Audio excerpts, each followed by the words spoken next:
ሰላም እግዚአብሔር በያላችሁበት ይብዛ። የተከበራችሁ ተመልካቾቻችን ይህ የኢትዮጵያ ኦርቶዶክስ ተዋሕዶ ቴሌቪዥን ነው። መርሃ ግብራችን አውደ ወራዙት ይሰኛል። በዛሬው መርሃ ግብራችን ከተመረጠው ርዕሰ ጉዳይ ጋር ውይይት ለማድረግ ሁለት እንግዶችን ይዘን ቀርበናል። ለዛሬ ለመወያየት የወደድነው ርዕስ አገልግሎት ላይ በተመለከተ ምን አይነት አገልግሎቶች አሉ፣ እነማን ያገለግላሉ፣ ተገልጋዩስ ማን ነው፣ አገልጋዩስ ማን ነው በሚል ርዕሰ ጉዳይ ላይ ሰፋ ያለ ውይይት እናደርጋለን። እስከ መርሃ ግብራችን ፍጻሜ ድረስ አብራችሁ እንድትቆዩ በአክብሮት እየጋበዝኩኝ ከእንግዶቼ ጋር ተዋውቄ ቀጥታ ወደ መርሃ ግብር ይገባለሁ። በመጀመሪያ እንኳን ደህና መጣችሁ። እንኳን ደህና ቆዩ። አክብራችሁን ስለመጣችሁ በድጋሚ ክብረት ይስጥልኝ እያልኩኝ ከአባ ጀምራለሁ። አባ ራስዎትን ያስተዋውቁልኝ። እሺ፣ አመሰግናለሁ። በስመ አብ ወወልድ ወመንፈስ ቅዱስ አሐዱ አምላክ አሜን።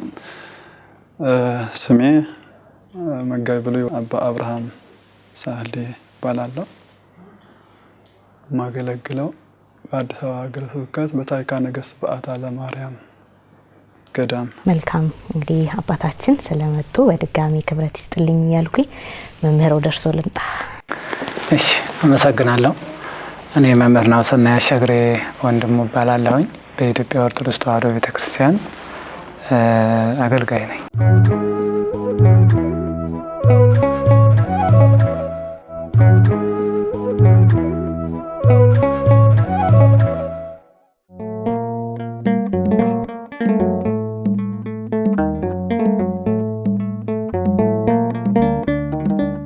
መልካም፣ እንግዲህ እርሶም በድጋሚ ስለመጡ ክብረት ይስጥልኝ እያልኩኝ ወደ ጥያቄ ስመጣ ወደ አባ ልምጣና ምናልባት አባ አገልግሎት ስንል ብዙ አይነት አገልግሎቶች አሉ።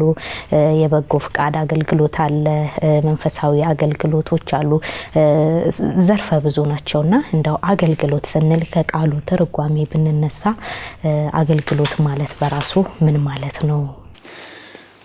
ጥሩ ጥያቄ ነው። አገልግሎት ማለት እንደ መጽሐፍ ቅዱስ ሐሳብ አገልግሎት ማለት ደቀ መዝሙርነት ማለት ሲሆን እንደ ዓለማዊው በመንፈሳዊ ስናየው የስልጣን ወይም ደግሞ የተሰሚነት የገዥነት መንፈስ ሳይሆን ራስን ዝቅ በማድረግ ራስን ለሌሎች አሳልፎ ሰጥቶ ሌሎችን የማገልገል ሂደት ነው ማለት ነው። ራስ አገልግሎት ማለት አገልግሎት ማይከሉም መድረሻውም መነሻውም ክርስቶስ ነው። የአገልግሎት ራሱ ክርስቶስ ነው ማለት ነው። አገልግሎት ስንጀምር አገልግሎታችንን አብነት አድርገን የምንጀምረው የአገልግሎቱ ባለቤት ራሱ ጌታችን መድኃኒታችን ኢየሱስ ክርስቶስ ነው ማለት ነው። እንግዲህ የራስን ፍላጎት ማሟላት አይደለም አገልግሎት ማለት፣ ከራስ ፍላጎት ባሻገር የሌሎችን ፍላጎት የማሟላት ሂደት ነው ማለት። ክርስቶስ ምንድነው ያለው በማቴዎስ ወንጌል ምዕራፍ 20 ላይ የሰው ልጅ ሊያገለግሉት አልመጣም፣ ሊያገለግል ነፍሱም ለብዙዎች ቤዛ አድርጎ ሊሰጥ ነው እንጂ የመጣው አለ። በዚህ ሐሳብ አገልግሎት የሚፈጸመው ሌሎችን ለመጥቀም እንጂ ራስን ለመጥቀም ብቻ አይደለም ማለት። ራስን መጥቀም አይቻልም ማለት አይደለም። ምናልባት ቅዱስ ጳውሎስ ሌሎች እያስተማረ እየገሰጸ ከዋልሁ በኋላ እኔ ደግሞ የተጣልሁ እንዳልሆን ራሴን አያለው መረምራለሁ እንዳለ ራሳችን በመንፈሳዊ ጥቅም እየጠቀምን ሌሎች ደግሞ የመጥቀም የማትረፍ ሂደት ነው አገልግሎት ማለት። በሌላው መልኩ አገልግሎት ከስነ መለኮት አንጻር ስናየው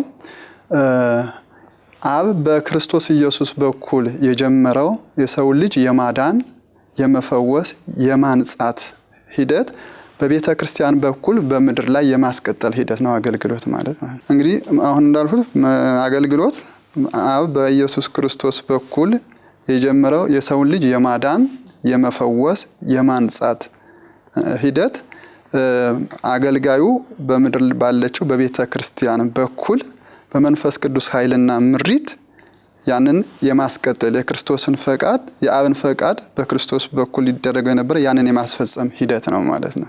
ስለዚህ ከዚህ አንጻር የሚያስፈጽመው አገልግሎት የእግዚአብሔርን ፈቃድ መፈጸምና ሌሎቹን ከመጥቀም ሌሎችን ከማትረፍ አንጻር ነው አገልግሎት አገልግሎት ምንነቱ ሲባል ይሄን ነው ማለት ነው። አገልግሎት ምንድነው ሲባል እሺ በጣም አመሰግናለሁ አባታችን። መምህር ምናልባት በዚህ ሐሳብ ላይ የሚጨምሩት አጽንኦት ሰጥተው ማስተላለፍ የሚፈልጉት መልእክት ካለ እንደው አገልግሎት ስንል ሁላችንም ባይምሯችን ላይ የሚመጣ አንድ ዘርፈ ብዙ የሆነ ሐሳብ አለና እንደው እሱ ላይ የሚያዳብሩት መልእክት ካለ። መልካም አመሰግናለሁ። ክቡር አባታችን በጣም በሰፊው የገለጹት እንደሆነ አስባለሁ። አገልግሎት የሚለው ቃል እስኪ መሰረታዊ ቃሉን መነሻ እናድርግና በግዕዝ ተክህነ አገለገለ ከሚለው የግስ ቃል የወጣ ሲሆን አገልግሎት ማንኛውም ሰው እንደሚያውቀው ዘርፈ ብዙ የሆነ ግን ደግሞ ብዙ መልእክት ያለው ትልቅ ተልእኮ ነው ብዬ አስባለሁ። አገልግሎት ማለት በስጋ ውስጥ ተስፋን፣ በችግር ውስጥ መፍትሄን፣ በስራ ውስጥ ደግሞ ፍቅርን የሚዘራ የህይወት ዘይቤ ነው አገልግሎት ሲገለጽ። አገልግሎት በቃላት ብቻ የሚገለጥ አይደለም እንደሚነግረን፣ ነገር ግን በድርጊት የሚገለጥ የሰውን ድካም የሚገልጥና የራስን እሴት ለሌሎች ሰዎች የማካፈል ሂደት ነው አገልግሎት ሲተነተን ማለት ነው። እርግጥ ነው እንግዲህ አገልግሎት ስንል በተለይ በተለመደው ቋንቋ ስናየው በተለይም በቤተ ክርስቲያን የጵጵስና ማዕረግ አገልግሎት ነው። የክህነት በቅስና ማዕረግም እሱም አገልግሎት ነው። የዲቁና ማዕረግም እሱም በአገልግሎት ውስጥ የሚገለጥ ነው። ግን ይሄ ብቻ አይደለም። አገልግሎት ልዩ ልዩ ነው ብሏል ሐዋርያው ቅዱስ ጳውሎስ በአንደኛ ቆሮንቶስ ምዕራፍ 12 ቁጥር 5 ላይ አገልግሎት ልዩ ልዩ ነው ካለ አገልግሎት ቅድም ሲነሳ እንደነበረው ዘርፈ ብዙ ነው ማለት ነው። በሁሉ ነገር ሊገለጽ የሚችል ነው። ያ ማለት በእውቀት የሚገለጥ ነው፣ በገንዘብ የሚገለጥ ነው፣ በሐሳብ የሚገለጥ ነው፣ በሌላ መልኩ ደግሞ ህይወትን የማካፈል ሂደት ነው ብሎ መግለጥ ይቻላል። አገልግሎት ከዚህም በላይ መግለጥ የሚቻልበት ሂደት አለ ብዬ አስባለሁ። አገልግሎት እስከዚህ ድረስ ነው።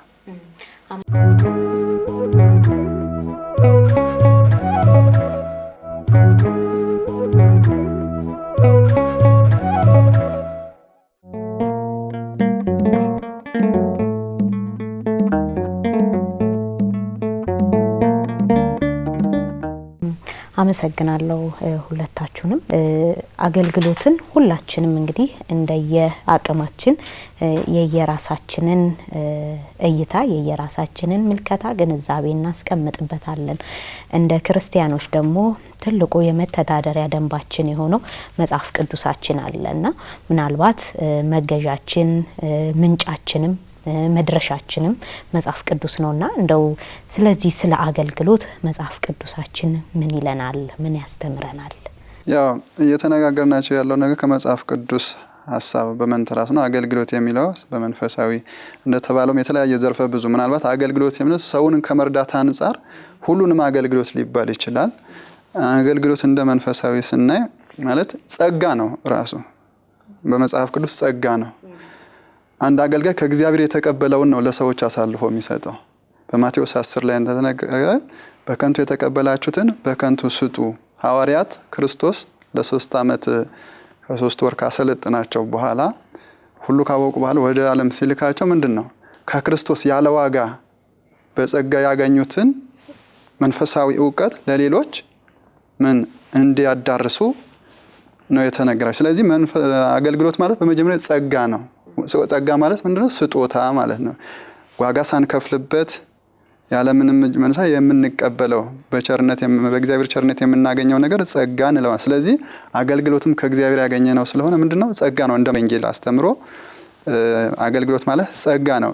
ስለዚህ በከንቱ ያለ ዋጋ የተቀበልነውን ደግሞ ያለ ዋጋ ለሌሎች ክርስቶስን ላላወቁት እንድናሳውቅበት ወደ መዳን ላልመጡ ወደ መዳን እንዲመጡ እንድናደርግ እንደዚሁ ደግሞ መንፈሳዊና ማህበራዊ ማንነት አካሄዳቸው በመጽሐፍ ቅዱስ ወይም በእግዚአብሔር በክርስቶሳዊ እሳቤ ውስጥ እንዲመሩ ወንጌል ጸጋ ሆኖ ተሰጥቷል ማለት ለሁላችንም ማለት ነው።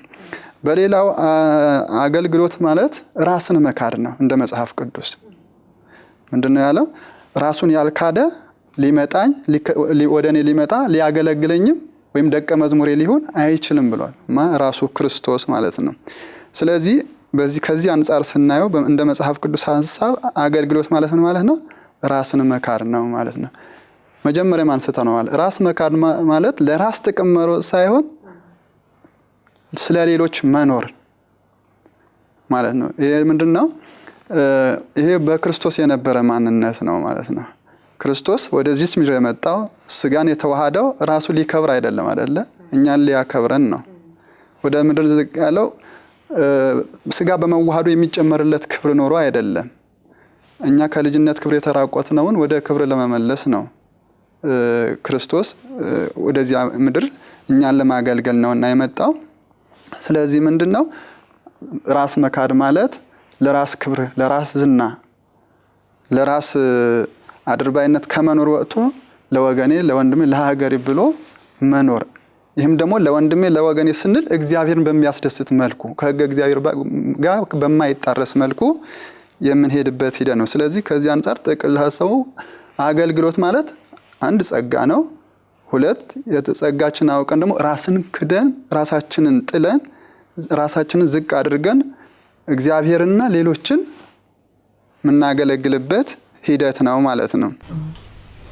መልካም መምህር፣ ምናልባት እንግዲህ አባ መጽሐፍ ቅዱሳዊ እይታን ምን ያክል እንደሆነ ሰፋ አድርገው አንስተውልናልና እዛ ላይ የሚጨምሩልን ሀሳብ ካለ?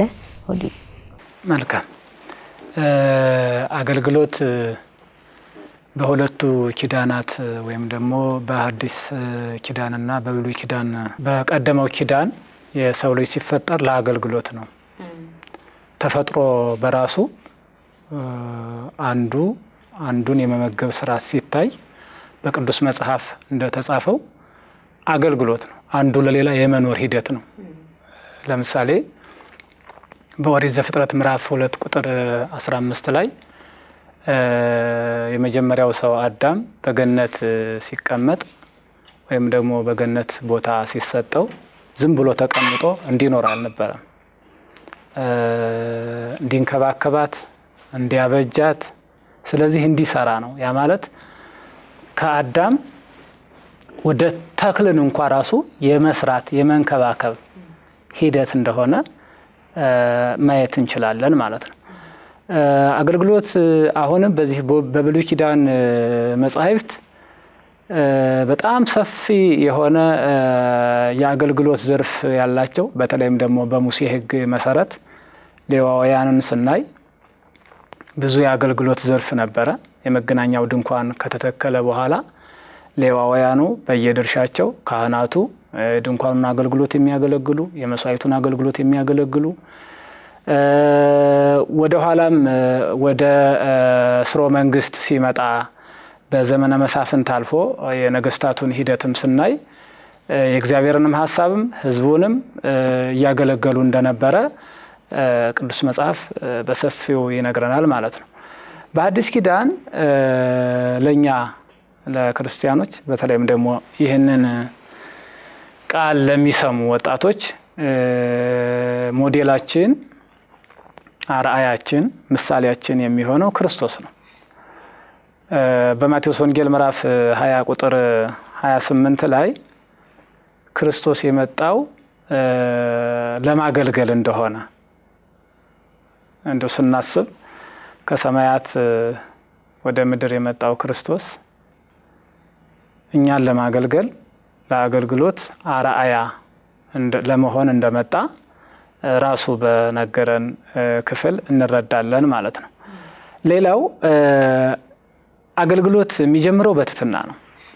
ዝቅ የማለትን ራስን አሳልፎ የመስጠትን ያማከለ ሲሆን አገልግሎት በፍቅር የሚደረግ ነው። ሐዋርያው ቅዱስ ጳውሎስ አሁንም በአንደኛ ቆሮንቶስ ምዕራፍ 13 ቁጥር 1 ጀምሮ ሲነግረን በመላእክት ልሳን ወይም ደግሞ በመላእክት አንደበት ማንኛውንም ስራ ለመስራት እንኳን ቢሞክር ፍቅር ከሌለኝ ከንቱ ነኝ። ስለዚህ አገልግሎት ፊተኛ ሊሆን የሚገባው የመጀመሪያ ስራ በፍቅር እንደሆነ ቅዱስ መጽሐፍ ይነግረናል ማለት ነው። ሌላው አገልግሎት ዋጋ አለው። ሐዋርያው ጳውሎስ ለዕብራውያን ክርስቲያኖች በጻፈው መልእክቱ ምዕራፍ 6 ቁጥር 10 ላይ እግዚአብሔር ቅዱሳንን ስላገለገላችሁ እስካሁንም ስለምታገለግሏቸው ያደረጋችሁትን ስራ ለስሙም ያሳያችሁትን ፍቅር ይረሳ ዘንድ አመፀኛ አይደለምና ይላል። ስለዚህ አገልግሎት ዝቅ የማለት ሂደት ቢሆንም በእግዚአብሔር ዘንድ ደግሞ ተወዳጅነትን ብሎም ደግሞ ሽልማትን ከበሬታን የሚያሳይ እንደሆነ ሐዋርያው ይነግረናል ማለት ነው። አገልግሎት በጌታ የተቀበልነው ነው። በነገራችን ላይ ከራሳችን ያመነጨ ነው አይደለም። ከጌታ የተቀበልነውን ነገር ቅድም ሲገለጽ እንደነበረው ለሌላ የምናካፍለው ነው። ያ ማለት ምን ማለት ነው? ከራሳችን የሆነ ነገር አይደለም ማለት ነው። ለሌላ የምናካፍለው ከእግዚአብሔር የተቀበልነው ግን ደግሞ ለሌላ የምናካፍለው ነው ማለት ነው። እንግዲህ አገልግሎት በቅዱስ መጽሐፍ በጣም ሰፊ የሆነ እንደሆነ መጽሐፍ ቅዱስ በጣም በሰፊው ይነግረናል። ቆላስይስ ምዕራፍ 4 ቁጥር 17 ላይ ሐዋርያው አሁንም ለአንድ አክሪጳ ለሚባል ደቀ መዝሙር በጌታ የተቀበልከውን አገልግሎት እንድትፈጽመው ተጠንቀቅ ብሎ እንደውም ተልእኮ ነው የተሰጠን። ተልእኮ ትልቅ ነው። አገልግሎት ግን ደግሞ የዛለ ማንነት ወይም ደግሞ ግዴለሽነት በሆነ ሁኔታ እንዳንፈጽመው ጥንቃቄ ያለበት ተግባር እንደሆነ ጳውሎስ አሁንም ስለ አገልግሎት ይነግረናል ማለት ነው። ሌላውና ዋናው አገልግሎት እኛ ስናከናውነው ምን መሆን እንዳለበት አሁንም ለሮሜ ክርስቲያኖች በጻፈው መልእክቱ ምዕራፍ 12 ላይ ቁጥር 1 ጀምሮ ያለው ቃል እንዲህ ይላል። እንግዲህ ወንድሞች ሆይ ሰውነታችሁን እግዚአብሔርን ደስ የሚያሰኝና ሕያው ቅዱስም መስዋዕት አድርጋችሁ ታቀርቡ ዘንድ እግዚአብሔር ርኅራኄ እለምናችኋለሁ። እርሱም ለአእምሮ የሚመች አገልግሎታችሁ ነው ይላል። ሰውነታችሁን ደስ የሚያሰኝ ቅዱስ መስዋዕት አድርጋችሁ ለእግዚአብሔር ታቀርቡ ዘንድ ይህ ደግሞ ለአእምሮ የሚመች ነው ይላል። እንዲሁ በዘፈቀደ የምንሰራው ሳይሆን ያ ማለት ሰውነትን የሚጠይቅ ነው። ይሄ አእምሮአዊ ነው ማለት ነው። በሌላ አነጋገር ለአእምሮም ደስ የሚል ነው። ብዙ ሰዎች እንሰማለን አይደለ? ለራሳቸው ከሚያከናውኑት ይልቅ እነዚህ የበጎ ሰዎች ንግግር፣ የመልካም ሰዎች ንግግር ደስታን እናገኛለን በመስጠታችን፣ በማገልገላችን፣ ለሆነ ሰው የሆነ ነገር በማድረጋችን ደስታ የምናገኝበት ሂደት አለ ብለው ይናገራሉ። እውነት ነው። ምክንያቱም ጳውሎስ ለአእምሮ የሚመች ብሎታል። ስለዚህ ለአእምሮ የሚመች ከሆነ በመናከናውነው ትክክለኛ በሆነ በመናከናውነው ነገር አይምሮዊ እርካታ አለ ማለት ነው። ይሄ ነው እንግዲህ አገልግሎት እንዲህ ባለ ሁኔታ ሊገለጥ የሚችል ነው ብለን እናስባለን።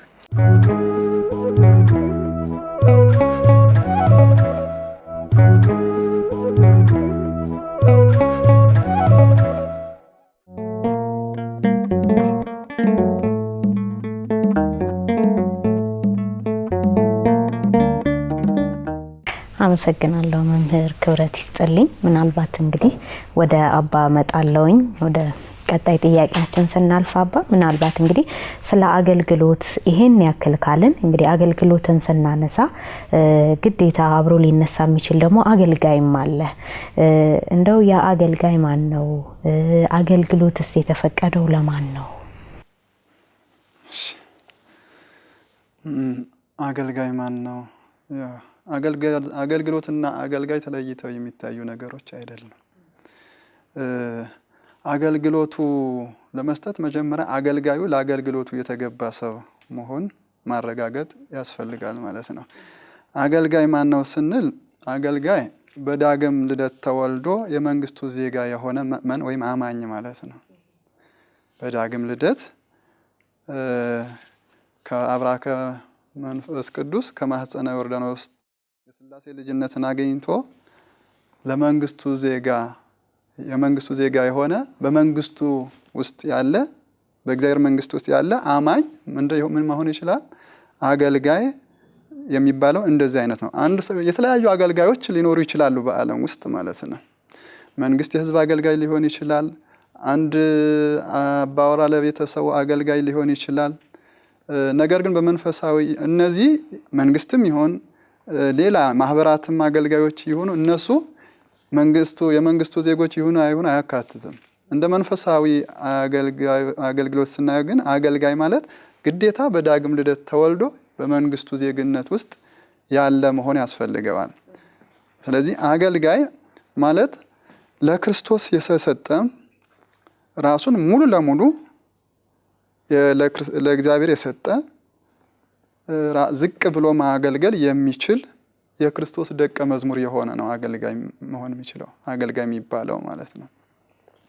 ስለዚህ መጀመሪያ አገልግሎቱ በትህትና ራስን በመካድ ለራስ ሳይሆን ለሌሎች የሚኖሩበት ሂደት ነው እንዳልን ሁሉ አገልጋይም ለራሱ የሚኖር ሳይሆን ለሌሎች የሚኖር እንዲሁ ደግሞ ለራሱ ጥቅም ሳይሆን ለሌሎች ጥቅም አገልግሎቱን እንደ ገንዘብ ማከማቻ ሳይሆን ሰውን ወደ ማዳን የመመለስና ሰዎችን የማትረፍ ትኩረት ያለው ማለት ነው አገልጋይ የሚባለው ማለት ነው። ሌላ አገልጋይ ማለት ቃለ እግዚአብሔርን ለመማር ጥልቅ ፍላጎት ያለው ቃሉ ከማንበብና ከማሰላሰል በቃኝ የማይልና ወደ ኋላ የማይል መሆን ያስፈልገዋል። ማለት ሰዎችን ማዳን መጥቀምና ማትረፍ የሚችለው በቃሉ ውስጥ ሲሆን የቃሉ ሙላት በሱ ውስጥ ሲኖር ነው። ቅዱስ ጳውሎስ ለመንፈስ ልጅ ጢሞቴዎስ እንዳለው ምንድነው? መጽሐፍ ቅዱስን በማንበብ እንዲኖር ሁሉ ጊዜ መጽሐፍትን እየመረመረ እንዲኖር ካዘዘው በኋላ ይህን ብታደርግ መጽሐፍት በማንበብ ብትተጋ አንተንም የሚሰሙህንም ታተርፋል፣ ማትረፍ ትችላለህ፣ መጥቀም ትችላለህ እንዳለ አንድ አገልጋይ መጽሐፍ ቅዱስን ከማንበብ ቅዱሳት መጽሐፍትን ከመመርመር ህይወቱ ያራቀ ከሆነ አይደለም ሌሎች ራሱንም ማትረፍ አይችልም ማለት የሚከተሉትን እሱንም ወደ ህይወት ዝቅጠት ውስጥ ነው የሚወስዳቸው ማለት። ስለዚህ አገልጋይ ቃሉን ከማሰላሰልና ከማንበብ ምንድነው ወደ ኋላ የማይል ነብዩ ቅዱስ ዳዊት በመዝሙሩ ምንድነው ብፁዕ የተባለው እንደዚህ አይነት ሰው ነው። ብፁዕ ወዘህጎ ያነብ መዓልተ ወሌሊተ ወይ ከውን ከመጽንተ ተክል ታበሙሃ ዘማይ እንተ ተፍሪሃ በበጊዜሃ እለት ቀን ከሌት ህጉን ትእዛዛቱን በመጽሐፍ ቅዱስ በኩል የሚያሰላስል የሚያመሰጥር የሚተነትን እሱ ምንድነው በፈሳሽ ውሃ ዳር እንደተተከለ ዛፍ ነው። ያቺ ተክል ሁሉ ጊዜ ውሃ ስለማታጣ በየጊዜው እየለመለመች ፍሬ ሳታቋርጥ እንደምትሰጥ ሁሉ እንደዚሁ እሱም በመንፈሳዊ ህይወቱ ዝለት ሳያገኘው ሁሉ ጊዜ ፍሬያማ እንደሆነ እያደገ በመንፈስ እያደገ የሚሄድ የሚሰሙትንም ደግሞ ወደ ፍሬ ክብር የሚያደርስ ክርስቶስን ወደ ማወቅ ወደ ንስሐ ወደ ሥጋው ደግሞ እንዲደርሱ ወደ መንግስቱ እንዲሰበሰቡ የማድረግ አቅም የሚኖረው ከምን አንፃር ነው? መጽሐፍ ቅዱስን ከማንበብ አንፃር። ስለዚህ አገልጋይ ማለት ሁሉ ጊዜ የእግዚአብሔርን ቃለ እግዚአብሔርን ከማንበብ ከመመርመር ከማሰላሰል ከጸሎት ጋራ የሚተጋ ማለት ነው አገልጋይ ማለት። በሌላው ፊት እንዳልኩት ራሱን ዝቅ የሚያደርግና የክርስቶስን የትህትና ልብስ የለበሰ አገልጋይ ራሱን ዝቅ አድርጎ በመመላለስ የክርስቶስን የትህትና ልብስ የለበሰ ምን ማለት ነው? ክርስቶስ አገልጋይነትን ያሳየን ዝቅ ብሎ እግርን እስከ ማጠብ ነው አይደለ? ለደቀ መዛሙርቱ ይህ አስተላልፏል። ምንድነው? እኔ ወከማ ሐጸብኩክሙ እገሪክሙ ከማሁ ግበሩ ለቢጽክሙ፣ እግራችሁ ዝቅ ብዬ ጌታ መምህር ነህ ትሉኛላችሁ፣ ጌታችሁና መምህራችሁ ስሆን ዝቅ ብዬ እግራችሁ ካጠብኩ እናንተ ደግሞ ለሌሎች እንዲሁ አድርጉ ማለት። ይሄ ምን ማለት ነው? አገልግሎት ማለት ነው። አገልግሎት ማለት ነው።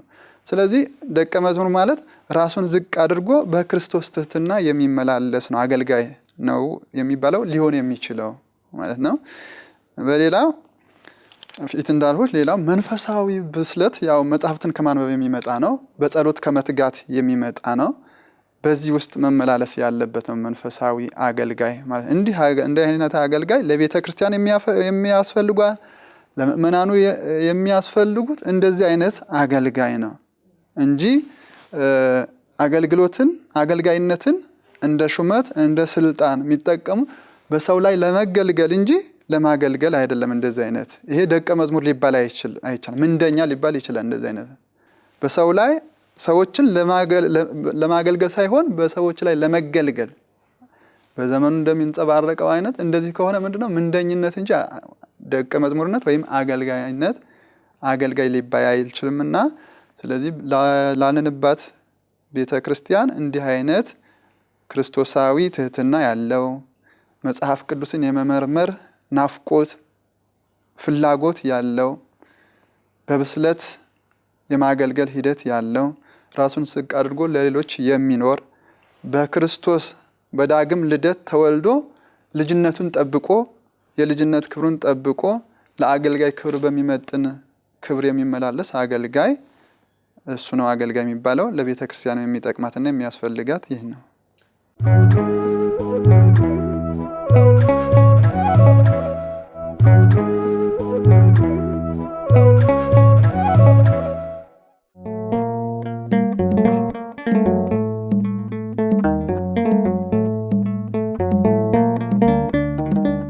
የተከበራችሁ ተመልካቾቻችን የዛሬው መርሃ ግብራችን አውደ ወራዙት ክፍል 1 ይሄንን ይመስል ነበር። በቀጣይ ሳምንት ክፍል 2ን ይዘንላችሁ እንቀርባለን። እስከ መርሃ ግብሩ ፍጻሜ ድረስ አብራችሁ ስለቆያችሁ ክብረት ይስጥልን እያለን ምናልባት ይህ መርሃ ግብር በኢትዮጵያ ኦርቶዶክስ ተዋሕዶ ቴሌቪዥን ካመለጣችሁ በጣቢያው ስም የተከፈቱ የተለያዩ የሶሻል ሚዲያ አማራጮች አሉ። በእነሱ ታገኙናላችሁ። የዩቲዩብ ቻናላችንን ሰብስክራይብ፣ ሼር፣ ላይክ እያረጋችሁ ለወዳጅ ዘመድ አጋሩልን። የዛሬው መልእክታችን ነው። የሳምንት ሰው ይበለን። ቀሪ የኢትዮጵያ ኦርቶዶክስ ተዋሕዶ ቴሌቪዥን መርሃ ግብሮች ይቀጥላሉ። እኛ ኮዲው እናበቃለን።